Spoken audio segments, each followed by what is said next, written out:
নমস্কার সবাইকে আমার চ্যানেল ছোট্ট প্রচেষ্টার তরফ থেকে আজকে বানাবো খুব সহজ স্বাস্থ্যকর আর প্রোটিনে ভরপুর সয়া প্রোটিন র্যাপ। কম সময়ে তৈরি হয় আর ব্রেকফাস্ট, লাঞ্চ বা ডিনারের জন্য একদম পারফেক্ট। তাহলে চলুন শুরু করা যাক। আমি মালাবার পরোটা নিয়ে নিয়েছি। গ্যাস অন করে প্যানে পরোটাটি দিয়ে 1 টেবিল চামচ ঘি দিয়ে দুপাশ সুন্দর করে সোনালি হওয়া পর্যন্ত ভেজে নিয়েছি। এদিকে একটি শসা, পেঁয়াজ আর কাঁচা লঙ্কা কুচি করে কেটে নিয়েছি। আমি এখানে হোমমেড মেয়োনিজ ব্যবহার করেছি, জানেন, যার সহজ রেসিপিটা আমি ডেসক্রিপশানে দিয়েও রেখেছি, চাইলে একবার দেখে নিতে পারেন।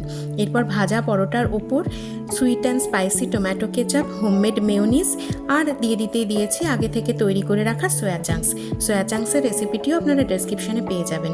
এবার ওপর থেকে শসা, পেঁয়াজ আর কাঁচা লঙ্কা কুচি ছড়িয়ে দিয়েছি আর একটু হোমমেড মেয়োনিজ। ব্যাস, এবার ভিডিওতে দেখানো মতো সুন্দর করে র্যাপ করে নিলেই তৈরি আমাদের সয়া প্রোটিন র্যাপ। আশা করি আপনাদের ভালো লেগেছে। আমার চ্যানেলটি লাইক, সাবস্ক্রাইব করতে ভুলবেন না।